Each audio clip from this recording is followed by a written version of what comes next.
Theodore. There's another story coming right up, and you can always learn more about Theodore Tugboat on the internet. Find us through PBS Online. Pushing and a pulling in the great big harbor, in the great big world is so much fun. So many brand new things to discover. Waking with the sun, gotta get the job done. Oh, Theodore and Emily, Foduck, Hank and George, and the harbor master too. It is I, the Magic Master. Oh, hello. Actually, it's me, the harbor master. Why am I dressed like this? Well, it's my granddaughter's birthday party today, and I'm going to do some magic tricks for her, and I can hardly wait. Nothing up my sleeves.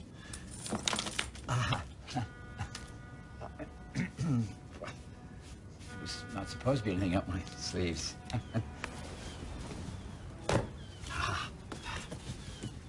Hocus pocus, this is no jocus. Rabbit, appear! Oh, a rabbit's supposed to pop out of the hat, but I'll try it again. Rabbit, appear! Oh, where's that rabbit? Oh, I'm starting to lose my patience. I feel just like Foduck did the other day, when he had to wait for something. Just sit back, relax, just cool off a little bit. Oh, and I can tell you a great story, too. It started out a day like any other in the big harbor. The harbor master began by giving out jobs for the day to all the tugboats. Before you all leave, Called the dispatcher. Foduck was already zooming off to begin his regular harbor safety inspection. He always liked to be on time for that. I have not given Theodore a job for today. Well, Theodore was wondering if maybe the dispatcher had forgotten him. That is because I have no job for you today, Theodore. Now Theodore was really puzzled. Why had the dispatcher asked him to stay, and the other tugs too? No, not a job exactly, The dispatcher continued. more like a test. A test? Repeated Theodore. Like counting to three or saying your name backwards? Asked Hank, buzzing about. No, not that kind of test. Replied the dispatcher. And then he turned directly to Theodore. Theodore, today I think you're ready to begin your first test to see if one day you can become an ocean-going tugboat. Well, Theodore was so delighted, he didn't know whether to say thank you or just roar into the harbor, tooting his whistle as loud as he could. Congratulations, Theodore, smiled Emily. Do your best. Said George. You can do it, shouted Hank. Thank you, said Theodore. Your test today, The dispatcher went on. is to move Shelburne, the sea barge, out of the harbor to Cayley's Cove. Foduck will go along with you to see how well you do the docking, The dispatcher concluded. Foduck, Repeated the dispatcher. now where did he go? Well, Theodore couldn't stop smiling, all the way to Shelburne's dock. He felt like he'd swallowed a great big beam of sunshine. My first ocean test, he shouted out loud. Hi, Shelburne, he tooted. Are you ready? Hello there, Theodore. Called Shelburne, beginning to raise his anchor. Ready and raring to go. You see, Shelburne is a very slow sea barge. He kept raising his anchor, slowly. Just then, Foduck came flying over, all out of breath. Theodore, he puffed. I just heard that I need to go with you on your test and see how well you dock Shelburne. Now, Foduck really wanted to get back to the big harbor in time to inspect dock bumpers. He always liked to finish his bumper inspection before lunch. He never liked to be late. All ready, Theodore? Thought Foduck, already setting off. We're raring to go, replied Theodore. Well, it seemed to Foduck that Shelburne was going extra slow today. Or maybe it was because Foduck was in such an extra hurry to check those bumpers.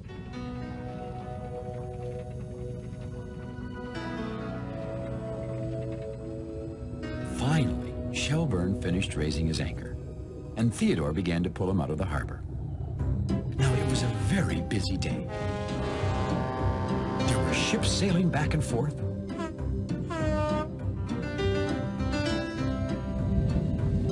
And submarines popping up. And bell buoys bobbing. Foduck was going to go on ahead to Cayley's Cove and wait for Theodore. But things were going a lot slower than he had hoped for. Theodore!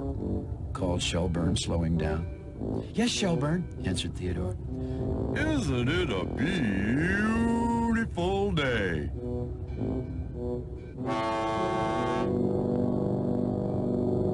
Theodore, said Foduck, floating over. All shipshape? Is your engine tired? Maybe your bilge water is backed up. No, replied Theodore with a smile. Everything's just fine, Foduck. Thanks. Great, said Foduck. See, Foduck hoped things would speed up now that they were almost out of the ocean. He really wanted to get back and check those bumpers before lunch.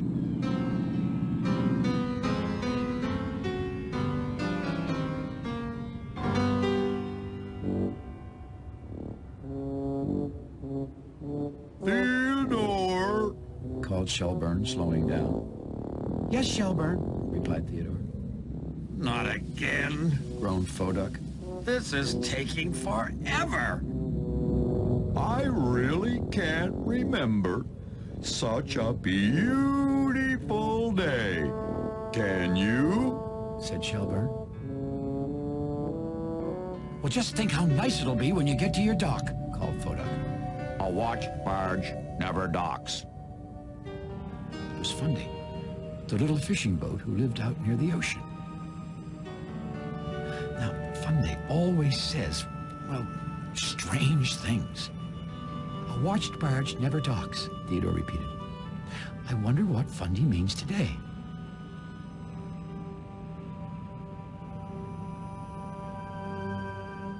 No time to talk to everyone who floats by, said Foduck. Right now it's important to check dock bumpers. I mean, test barge docking. Theodore set off with Shelburne again. I'll be waiting, called Foduck. Don't worry, called Theodore. We won't be late.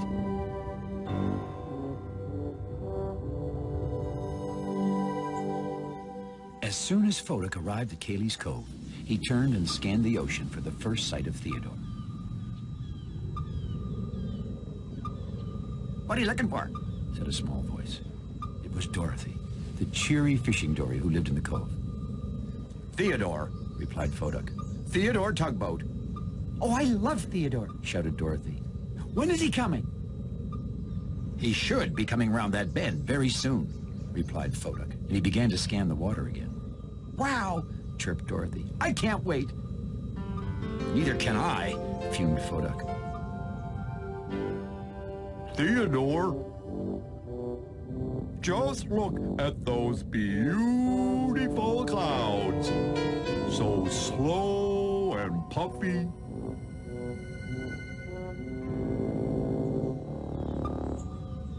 Where is Theodore? Said Foduck, pinging and ponging his radar equipment impatiently. He's late. Maybe he's having a picnic. Theodore wouldn't have a picnic before he was finished work, said Dorothy. Theodore's a very good tugboat. Theodore is a tug-a-lug, shouted Foduck. He felt so flustered he didn't know what else to do or say. Tug-a-lug? Repeated Dorothy. What's that? It was Theodore's whistle at last. Theodore let out 3 more long whistle blasts, just to let everyone know he was coming. He was sure Foduck would be happy to see him safe and sound after his first ocean towing job. But Foduck didn't seem too happy. You're late, Theodore, announced Foduck in his most official-sounding voice.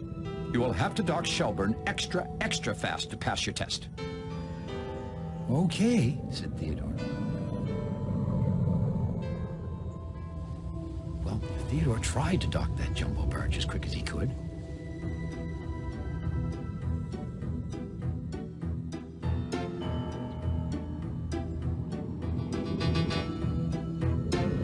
wasn't fast enough for Foduck. He couldn't float still for another minute. He fumed over and gave Shelburne a great big push. The poor barge went barreling towards the dock and bumped right into it. Well, right away, Foduck felt sorry. He had never done anything like that in his whole life.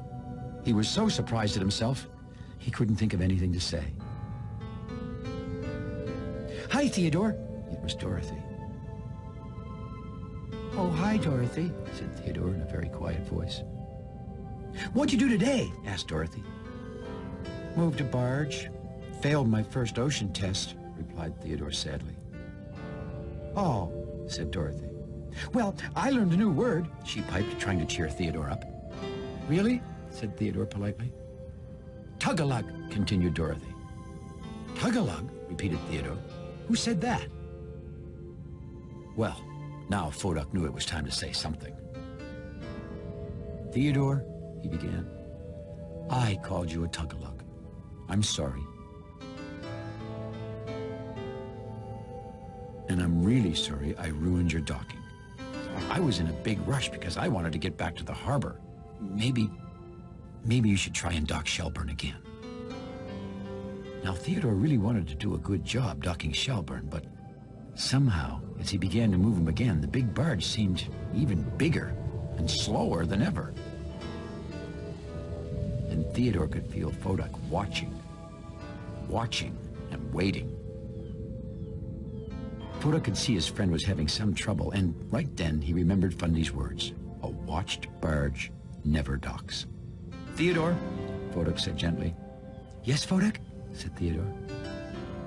"Just take your time. You don't have to rush because of me." Theodore pulled Shelburne away from his dock. And then, slowly, with Foduck floating very patiently, he docked Shelburne again, just as smooth as seaweed this time.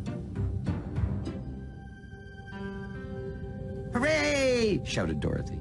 "That was great, Theodore." "Thanks, Dorothy." Well, Theodore felt much better. And now he knew it was really time to go. "Goodbye, Dorothy," he called. "Goodbye, Theodore," called Dorothy. "I hope you can come and visit again." I'm sure he will.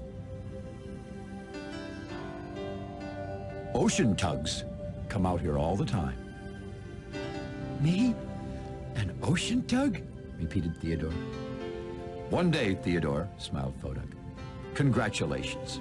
You have just passed your first official ocean test. Well, Theodore felt like he'd swallowed a great big beam of sunshine. And then the two happy tugs turned towards the big harbor together.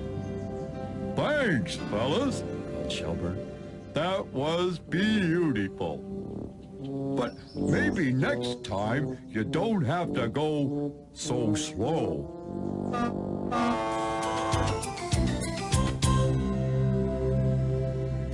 Now, you really can't rush a sea barge. And I guess maybe you can't rush a rabbit either. And if I wasn't in such a big hurry, I bet you I could have got that old rabbit to pop out of this magic hat. Let's try it just one more time, okay? Here we go. Heebie-jeebie, now you see me. Bunny, appear!